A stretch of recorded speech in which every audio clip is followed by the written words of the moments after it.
Okay, I'd like to call our annual meeting to order. Please rise for the Pledge of Allegiance. I pledge allegiance to the flag of the United States of America, to the republic for which it stands, one nation, liberty and justice for all.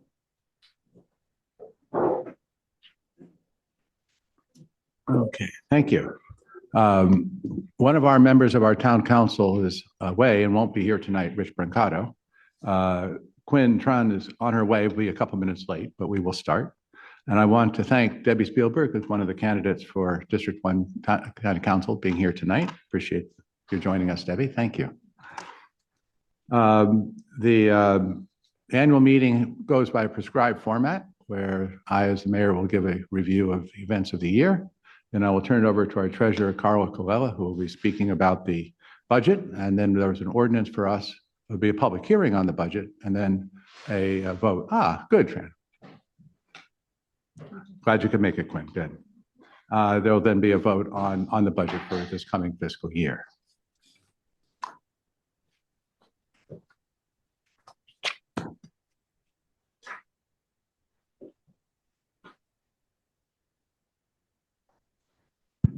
Mic is working? Okay, good. So this is the last meeting of the 2025-26 town for the 2025-26 town council. We'll begin our next council year on May 19th when we hold our regular town council meeting. It's certainly been a busy and I think productive year for all of us. But before reviewing this past year, I'd first like to thank those who have contributed to what we've achieved. First of all, to my colleagues with whom I have served this past year, Tambra, Carlo, and Rich, and to Quinn, who was willing to step in to complete the term of Irene Lane. Thank you all very much. We have worked together cordially and respectfully, forging a consensus on all the major issues that face the town. We're all volunteers, grappling with many issues in the town, several of which are complex. The fact that we work so well together greatly eases our load and brings out the best that we have to offer. I also want to thank the chairs and members of the 5 standing committees, whose good work I'll be discussing in just a minute. The council gains ideas, perspective, and information from the committees, and we're grateful for their contributions. Thanks is also owed to the residents who are on the elections and water boards and our ethics commission. And finally, many thanks to our dedicated staff. Todd Hoffman is now completing his 24th year as our very able town manager. We count on Todd for his judicious counsel drawn from his many, many years of experience. Dave Walton is completing his 27th year of service to the town. An extra clap for that. In recognition of all that he does so well, which is much more than serving as the town's permitting manager, we recently named Dave Assistant Town Manager. John Lloyd continues to provide reliable help for all special projects. Miguel Hernandez is invaluable as our maintenance manager and deserves extra appreciation for his steady work following the Snowcrete storm at the end of January. And Lily Murray has successfully undertaken many additional responsibilities in her role as constituent services aide. We're also well served by our outside contract help, by our attorney, Ron Bolt, who provided excellent information and advice regarding the Starter and Silver Homes Act, as well as on many other issues. And by our town arborist, Dr. Tolbert Feather, our accountant, Mike Lightfield, and code enforcement officer, Wayne Fowler. Thank you all. We're all on one team working for our town. Turning to our activities for this past year, let me start with the work of the committees. The Public Services Committee, chaired by Howard Burkhoff, has had a very busy year indeed. And he's done several things, including but not limited to the following: careful review of traffic congestion on Rosemary Street during drop-off and pickup at Chevy Chase Elementary School. The committee's recommendations have been taken up by the council, and we'll be holding a public hearing on them later this month. Reassessment of the Leland and East intersection and Thornapple Path crosswalk area, and providing recommendations for traffic and pedestrian safety improvements, and addressing West Avenue parking around the Ridge Avenue intersection and Oneness School. What also deserves mention is the care that this committee has shown in soliciting input from affected residents, listening respectfully, and then thoroughly assessing the pros and cons of different options. This process is vital, as we know that there are often conflicting voices to be heard on traffic matters in our town. The Long Range Planning Committee, with Joy White as chair, considered the Starter and Silver Homes Act proposed by the Moore administration, a very consequential potential piece of legislation, and implementation of the Workforce Housing Initiative that affects properties along East-West Highway and Connecticut Avenue. The Land Use Committee, led by Deedon Ingram, has nearly completed proposed revisions to the town code regarding stormwater management ordinance. Recommendations to town council will be presented shortly. In addition, the committee has considered and provided comments and recommendations to the council on a number of issues: the Starter and Silver Homes Act, 6818 Connecticut Avenue, which would be the first example of workforce housing initiative, the Montgomery Pearl development, the proposed large complex across the Purple Line tracks where the One Life Fitness Center currently is located, and bringing our ordinance on accessory dwelling units into compliance with state law. The Climate and Environment Committee, chaired by Michelle Grace and Linda Geiser, has been very active this year, working to inform residents of pressing environmental issues and how residents can make their own contribution. It has organized well-attended events on plastics crisis and sustainable landscaping. And later this month, the committee will hold an event with the Community Relations Committee for residents to learn from other town residents how to integrate native plants in their yards and gardens. And it has created a native gardens front yard map so that town residents may follow a self-guided tour of yards featured these native plants. It has also issued new guidelines regarding what can be recycled. I think we've all found that quite useful, so we know clamshells cannot be recycled. They have to go in the wind. Has a printable flyer on the town website and is gathering information comparing the environmental benefits of single and dual stream recycling, including visiting the facility used by the town's current recycling contractor and Montgomery County's processing facility. Finally, the committee's pages on the town website have been updated to better feature useful information to town residents. The Community Relations Committee. The Community Relations Committee has been chaired by Steph Martz throughout the year and co-chaired by Quinn until her appointment to the council, and now by Ann Blakely, working with Steph. All the committees do a lot of work, but the Community Relations Committee also gets to have fun. The committee produced the standard marquee events, such as the chili dinner, which attracted 130 residents, and July 4th, with over 400 people attending. Residents appreciated the food upgrades, I'm told. It continued to host popular regular events, such as a book club, theater club, tiki night, and happy hours at the World of Beer. I'll interrupt myself to introduce Drew Morrison, who is another candidate for District 1 County Council, is also joining us tonight. Thank you, Drew. Appreciate your being here. Family events also included Puzzle Palooza, play dates in the park, and the Great Zucchini. There are also a large number of special events, many of them tied in with America's 250th anniversary. American bourbon tasting, truly a toast to our independence. Movies with local historical tie-ins. A number of interesting discussion and dessert presentations, such as local author Cliff Sloan's discussion of his book on Franklin Roosevelt's Supreme Court, and Chris Wright's talk on the hawks that he filmed nesting behind his house. And a lot of work has gone into the planning of our first Yappy Hour on May 14th at Zimmerman Park. The committee's charitable activity should also be noted. $8,500 was raised during the holiday drive, and another $2,000 collected at the chili dinner for the Mana Food Center. The town also has 3 other appointed bodies whose work we appreciate. The Elections Board, led this year by Grant Davies, ensures careful compliance with our election procedures. The Ethics Commission, chaired by Lise Hartman, reviews all financial disclosure forms that must be filed by all town officials. And the Water Board, led by Ken Rubin, reviews the details of developers' construction plans to ensure compliance with our stormwater ordinance. Again, many thanks to everyone involved in all of these activities. Now, regarding the activities of the town council and our staff, first on policy engagement. We helped forge a coalition of 12 municipalities and led the drafting of joint letters to our state legislators, opposing Governor Moore's legislation that would have stripped the town of its authority to control the setbacks, height, and massing of new housing construction. On behalf of the town, I also testified before both the House and Senate committees considering this bill. The legislation did not advance. Over the past 2 years, our engagement with state government has necessarily become far more extensive than it historically has been, and we expect this more intensive engagement will continue. We will therefore need to increase our involvement with the Maryland Municipal League and our state delegation. We oppose the school boundary proposals that would have reassigned town students. There was one that would have taken our students away from BCC High School, which was rather astonishing to even have read. Fortunately, it now appears that town children will not be reassigned to different districts.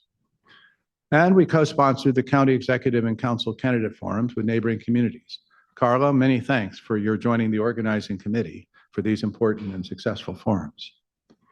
Regarding specific projects, we completed all work on our redesigned Zimmerman Park and newly created Scott Fossler Path. It's been gratifying to hear the positive comments from residents regarding these projects. We are working to improve safety along Bradley Lane by installing a speed camera on the town side of the road near Maple Avenue and securing a commitment from the State Highway Administration to restripe Bradley to widen the buffer between the westbound traffic and the sidewalk. We just heard today from the SHA that they believe the restriping should be completed by the end of June. Our contractor for the speed camera has told us that they expect the camera will be operational by September. We've extended the sidewalk on Ridge Street so that pedestrians no longer need walk on this busy street to get and go to Bethesda. We appreciate the involvement of the residents on Ridge on this project, who worked collaboratively with the council and staff to suggest a broadly acceptable solution. We completed significant concrete improvements and repaved portions of Leland Street and Woodbine Street. We added speed bumps on Maple Avenue and approved the installation of speed bumps on East Avenue. We relocated the sidewalk on Will Lane by 46th Street to improve pedestrian safety. And we reviewed and approved the construction of the Capitol Crescent Surface Trail parallel to 47th Street along the side of Elm Street Park. That construction is well underway now. We advanced the recommendations of the Public Services Committee to improve traffic flow by reducing parking near Chevy Chase Elementary School. We know that this is a significant problem, and we see this as recommendations as an important but potentially just a first step. We engaged the Maryland Transit Administration on shielding lights on the Capitol Crescent Trail and continue to press for early opening of that trail. We prepared written and gave oral testimony to the Planning Board regarding the Montgomery Pearl project, advocating for measures to retain and provide design features that enhance privacy and mitigate noise and light that could disturb residents on Elm Street. We continued engagement on the Corso Chevy Chase Senior Living Development on the former 4-H property. Finally, we have also continued to engage with the developers, EYA and Bernstein Management Corporation, who are a key part of the partnership for the redevelopment of the Farm Women's Market and the reconstruction and the construction of the Bethesda Market Park. I can only wish that I could report on more progress on this vital project. But as we have previously written to residents, the developers are reshaping the project due to their acquisition of 7101 Wisconsin Avenue, the huge building at the corner of Leland and Wisconsin. We will continue to do everything we can to advance this project in the coming year. So it's been a busy year, but I hope people agree it's been a productive one. And it has been our honor to be of service to all of you. Thank you very much.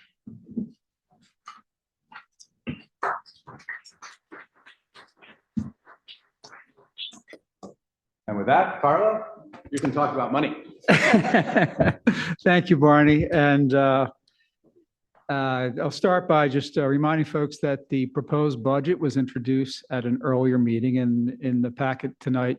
If you want to see the details about that, you can dive in. It'll have the 27 budget as well as the 26 budget, the 26 forecast, and the 25 actual. So if you want more details, you can look into the packet. I got just about 10 slides. I want to hit a few highlights. So let me start by summarizing the activity in the last fiscal year. So these are projections through June 30th, and they're pretty solid at this point in time, obviously. Our revenue is forecasted at $5.65 million. And the operating and capital expenditures together are forecasted to total $4.62 million, which results in a surplus for the year of just slightly over $1 million. Now, that exceeded our budgeted surplus a little bit, in part because of the higher income tax revenue than was budgeted at the beginning of the year. and also our strong interest on the reserves that we're holding. We'll talk about reserves a little bit later. Additionally, the capital expenditures in the year was lower than what we had budgeted. I will point out that it's a little bit anomalous because there are two non-recurring activities in the past year that will not be in the year ahead. That sort of resulted in a larger surplus than we can expect going forward. Those two non-recurring events were program open space reimbursement from the state of Maryland that was actually expected to be received in fiscal 25. It came in fiscal 26. So that's about $250,000 that boosted our surplus last year. And then the multi-year ARPA Act funds, we drew down the last of that. It was about $127,000. So if you sort of factor in those two non-recurring positive activities, then the surplus normalized in this current year is just about $680,000, which you'll see falls right in line with what we are forecasting for our surplus in fiscal 27. Our reserves, and later in the presentation, I'll show a chart of reserves over time. We are just under $20 million at about $19.9 million, but that includes a total of $7.5 million that we have, that this council and prior councils has set aside for the Bethesda Market Park that we hope to see come to fruition. And as Barney had mentioned earlier, that it may be a little bit delayed now with reshaping of the project, but we've set aside $7.5 million to support the park's part of that project, leaving a net reserve for us of about $12.4 million. So on the revenue side, as you can see here, a little pie chart, about 3/4 of our revenue is from income tax. That's at $3.6 million. And that's an amount that is set by the state. The town, by state law, receives 17% of our residents' Montgomery County income tax. So that's sort of a fixed amount, and that's the lion's share of our revenue. Also, at about $750,000, you can see that's about 15% of the revenue for the year. So that's the interest that we're earning on the money that's sitting in reserves. A couple other smaller items you can see in the green wedge there, just under $300,000 of a reimbursement from the county for services that county residents are taxed.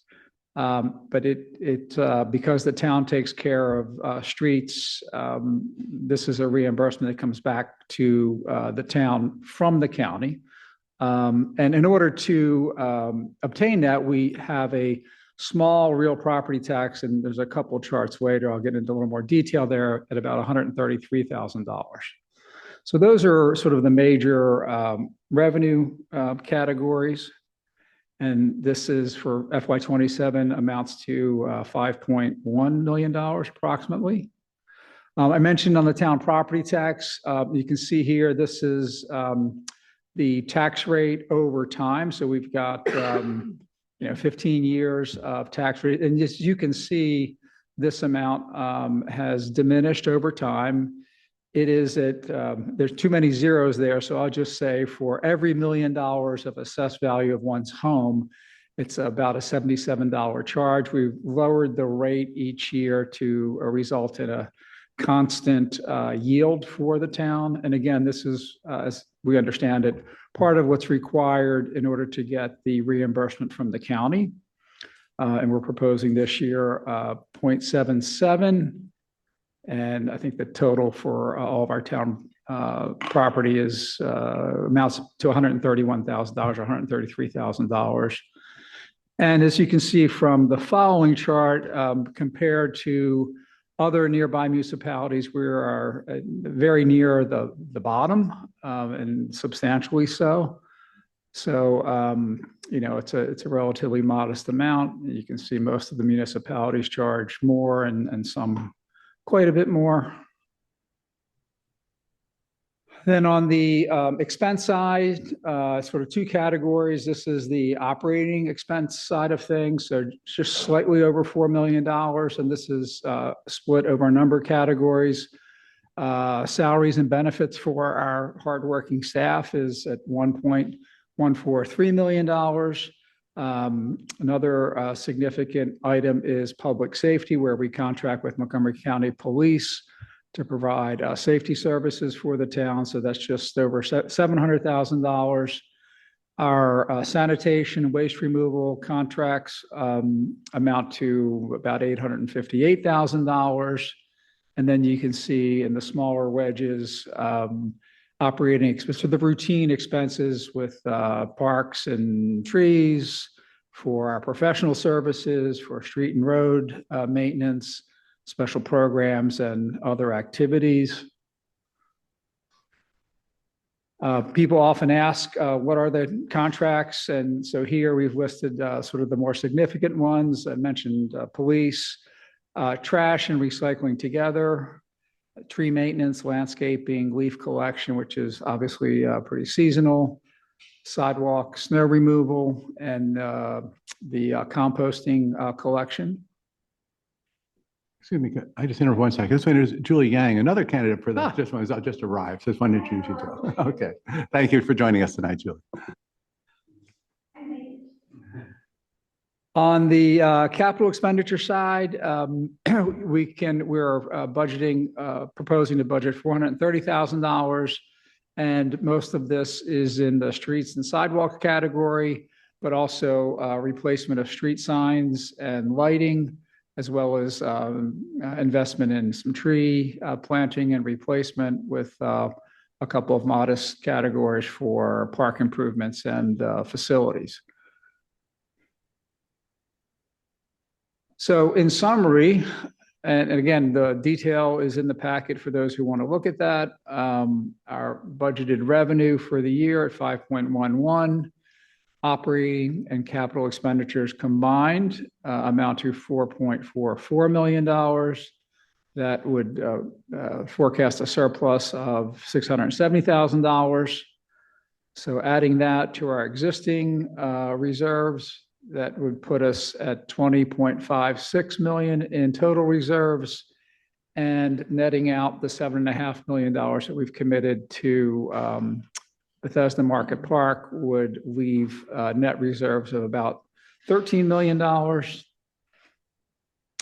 And then on this chart, we're showing sort of the reserves over time. So, from the left in fiscal year 15 through the projection for fiscal 27, you can see the reserves. And then starting in fiscal 22 is when the council at that time allocated, I think it was $4.5 million. And that got increased to a total of $7.5 million. So the stacked bar here, the green represents the commitment to the Bethesda Market Park. And if you visually can see that the net reserves then remain fairly steady over the last 7 years or so.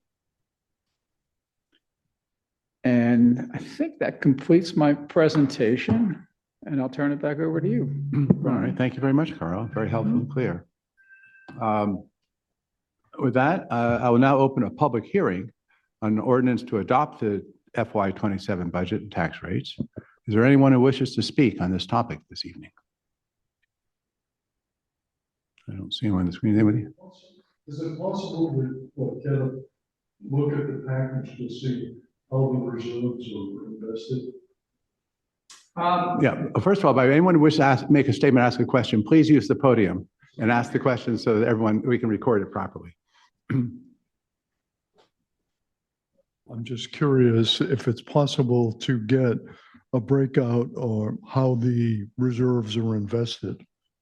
Yeah, and I'll ask Todd, who administers that, to answer it. Also, if you can just summarize kind of what our returns have been in the last year or two.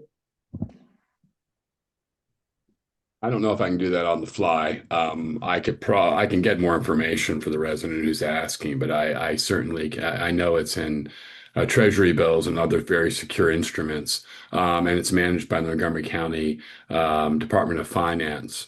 I can tell you that we've out of our, if I on the top of my head, in terms of percentage of returns, I can look into that and get back to the resident, but I can't do that right off the top of my head.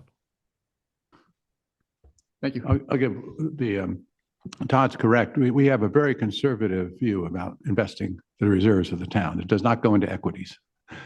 It's basically in very short-term treasury securities, and it's managed by the county.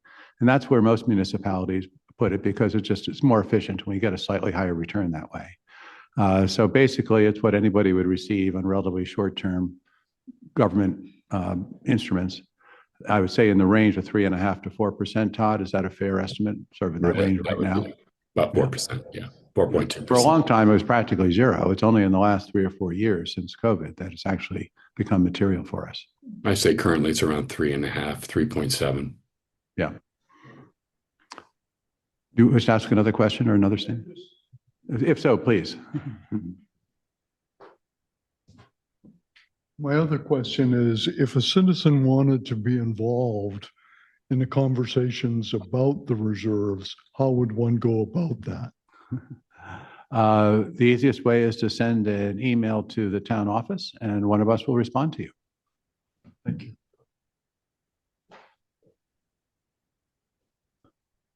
Are there any other statements, any other questions or issues anyone wishes to raise regarding our proposed budget? Correct. That's right. It's a public hearing on the budget.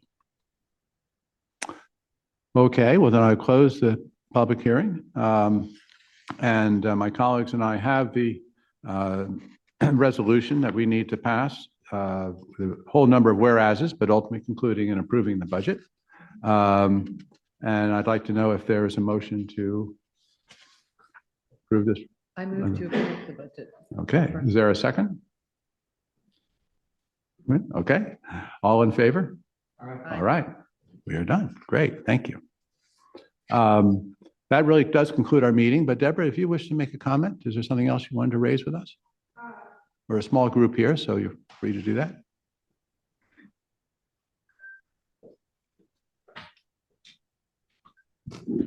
I know there's a lot of work being done in the park, Elm Street Park, to prepare for the Purple Line. And I'm just a little concerned about if there are going to be bikeways through the park.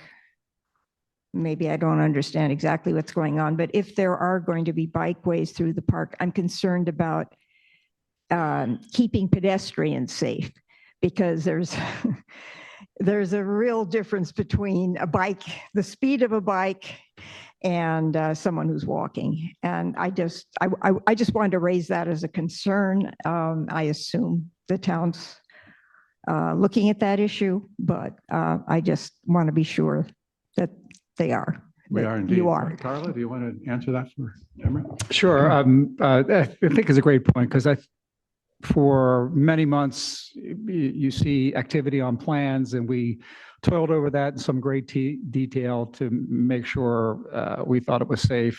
But then when you actually physically see it getting built, it raises that concern as well. So what is under construction right now is the shared biker pedestrian trail. It's on the west end of the park. And that, so that's a shared trail, just like the shared trail will be bridge over the Purple Line, and then on the north side of the Purple Line onto Silver Spring. Within the park itself, there are many pedestrian pathways, so there's no intention for the bicycles to traverse through the park itself. And actually, in some way, bicyclists who have to come through the town now are riding through the town, sometimes in the wrong direction on one-way streets, because the Capitol Crescent Trail has been interrupted. So hopefully when that's put into service, people on bikes who are making their way through the trail can do so without crossing paths with pedestrians. But it's a very good point, and we'll continue to watch that it's not only constructed well, but, operated safely. If I can just add one thing to it, we talk about this with the Parks Department and the Department of Transportation. What we asked was to reset the paths, the asphalt path through the park, so that if a family, say with their young children, we've envisioned the situation, which is coming out of the revised market, farm women's market with their sandwiches, and the playgrounds are on the far side of Elm Street Park, and they have to cross Willow to begin with. At that corner of Willow and 47th, there now will be a new path that's going to cut directly into the park and away and into the park, but toward the playground, so that the pedestrians with their small kids will see the alternative path, which previously they would not have been able to see, and clearly direct them to the playground without going on the concrete wide Capitol Crescent Trail. So as Carla said, we hope that that will take care of it. If it doesn't, we'll talk about it further with the Parks Department. But right now, we think it should be pretty clear to pedestrians that with kids, they ought to be walking on this path that's now been created through the park. Sure, but you need to go to. Okay, I don't know if this is a formal question. I just don't know what is the Bernstein Company doing with the big building that they acquired? How is that being integrated into the design? I've seen that it was acquired, but I don't know what the impact is. Okay, I'm sorry. Again, you're going to have to go up to the podium and ask it as a question. I'm curious about what's going to happen to that big brown building. I don't understand how that is integrated into the redesign of the community. Well, they're working on the redesign. From the point of view of the Bernstein Management Corporation, it's a tremendously interesting and valuable addition to their project. Previously, they were putting up essentially two buildings joined at a corner that was next to the Farmers Market. One building was to be a 17-story tower where the current Villain and Saints, or where Villain and Saints used to be, okay? They have a very small parcel of land, but they have the rights to go up 17 stories because in going up that high, they're required to undertake the refurbishment of the Farm Women's Market itself and the plaza. It's about a $9 million commitment that they have to make. Then, in addition, they were going to put up a relatively low 7-story building that's on the backside of the 7101 building and would be taking up, I think, approximately about 30% or so, maybe less than that, of the parking lot. Okay. So if you imagine a residential complex where they have this tall building and then a shorter building, and at that corner would be the entrance. So the whole design was basically working around this big, huge commercial building. Now, since they now have that building, they can redesign the entire space and optimize it and make it more economic. So that's what they're working through right now. They're going to keep it commercial? No, they're going to be, they will be tearing that down and redeveloping the entire building. But there are current leases. So they have issues about the timing and what has to be done for those leases to be terminated. That was my main question, whether it was staying up or coming No, it's coming down. It's coming down. And that in turn offers other interesting opportunities in terms of park design and better traffic flow. So there are a lot of things that are, I think, positive about that. But the concern is that it will drag out the development of the project. And that's a big concern. Question about that. So when I tore down the house to build the current house that I live in, I'm kind of an environmental nut. And we hired a company that dismantled the house in such a way that any material that could be reused would be reused. And it reduced the amount of dust that went into the community instead of having a wrecking ball.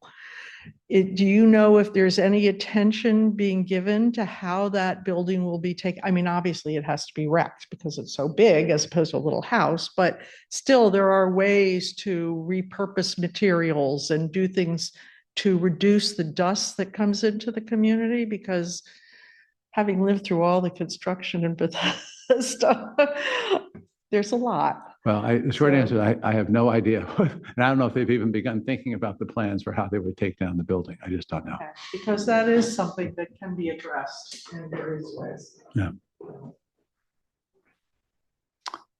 Okay, well, that, I think our meeting is adjourned. Thank you all very much for coming. Appreciate you being here.